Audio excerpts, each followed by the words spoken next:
2017, Maine, July 29th, Highway 15 south to Stealth Site on Buck Hill. This will be a 6-night backpacking trip. We parked our car on Carrying Place Road, a dirt logging road.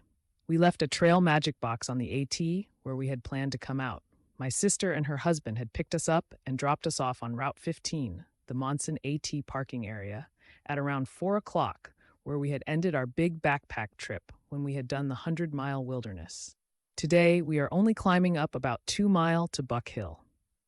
It is late when we had reached this fantastic stealth site, as the sun was casting a purple skyline over the mountains that overlooked the Chairback Range and the 100-mile wilderness.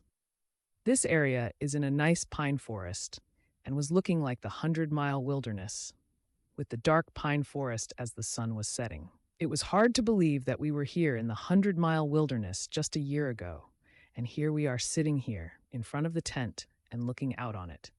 This is the best sight ever, and I am hoping for a perfect night. Around 9:30, as we were in our tent, I heard noise that sounded like a small animal rutting around our dishes outside the tent. I opened the tent flap and shined my flashlight outside. The wind was blowing the side flaps of the tent because the tent peg had been pulled out of the ground from the wind. I went back into my sleeping bag and had slept soundly until around 3 o'clock. I had to pee and had to get out of my sleeping bag and found that it was much colder out with the clear, dark blue skies cover with the lights of the bright stars. July 30th, stealth site on Buck Hill, south to a stealth site past Horseshoe Canyon, lean-to. We woke up at 6 o'clock this morning to a bright sunny light beaming down on the top of the tent. We opened the flaps of a spectacular view to see the Chairback Range. It was a great and cold morning for our first morning on the trail. We hiked about 3 miles on the trail before we reached the Piscataquis River crossing, where we had to take off our hiking boots and put on our Crocs to cross it. There is a rope here when the stream is high. However, today it was just below our knees. This was in a nice area, and we stopped here to eat our lunch. A section hiker hiked by us and said that he was finishing Maine this trip. Later, we had met some more section hikers, and one of the hikers had told us that he had been hiking the AT in sections for 22 years, ever since his sons were in the Boy Scouts. So far, this section of the trail has been very beautiful, as it ran along the West Branch Piscataquis River. It went up and down like a roller coaster. However, it was an awesome area. We climbed up to Horseshoe Canyon lean-to shelter. The shelter was on a hill that was up from the river. We met another section hiker here, an older man.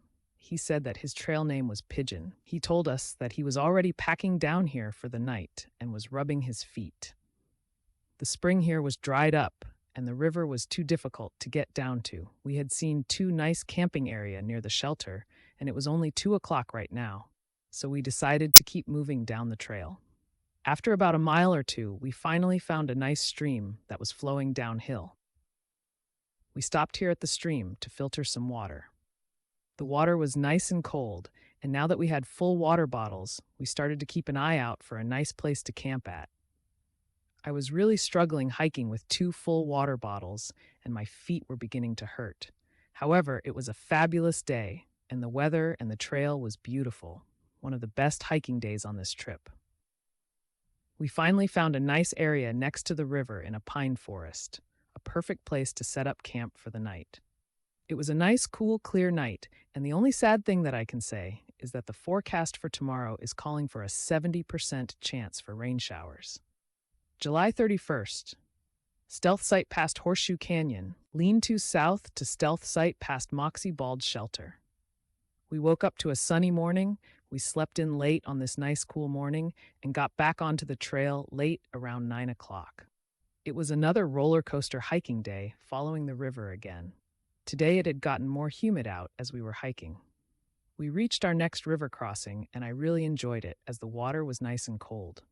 I sat down in the river up to my waist and took off my shirt and splashed the cool water under my armpit to cool off.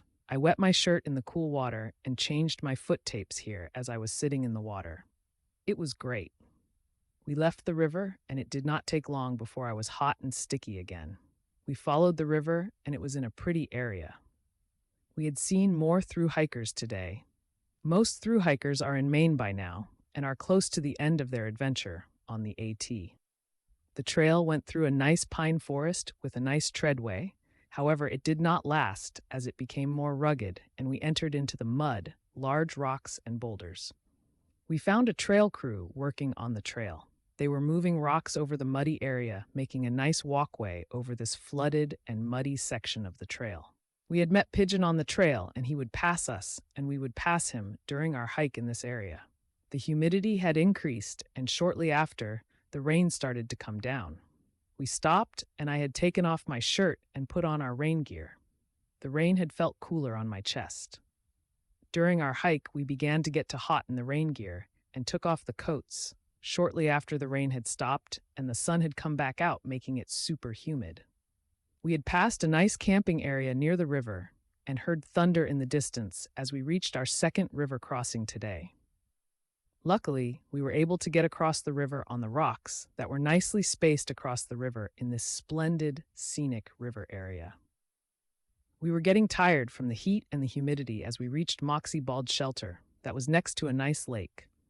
This shelter and the campsite is a very popular camping area, and it was full, not only from through hikers or section hikers, but lots of hikers that had hiked up here for the holiday weekend. Some of the tents were large, full-size tents that you would see in a public campground. Some overweight guy wearing an orange t-shirt walked over to us as we had entered the campsite and asked us what we were doing here. Like this was his private campsite. What we were looking for was to filter some water and then try to find a stealth site on the trail to camp at, because we were definitely not staying here. We filled both of our bottles, and the guy came out of the shelter and smiled at us as we were leaving and said, "Good luck," and was happy that we were leaving. We started to climb up Moxie Bold Mountain as we again heard the thunder in the distance, and it sounded like it was getting closer. Dave was not happy about this and was getting worried that we might not find a flat area on this steep climb to set up a campsite, and it was also getting close to dark.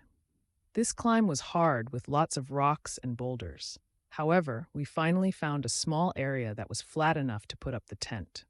We cleared the area of sticks and moose poop for the tent, and David got the tarp up before we put up the tent, just before it started to rain. The rain had moved out as fast as it had come in, but not before leaving the area soaked. I had got very cold after the rain came through, and it seemed that the humidity had come down some. We set up our stove and had our nice homemade dehydrated sausages meal tonight. It was so good to have a hot and tasty meal on a damp and cold night.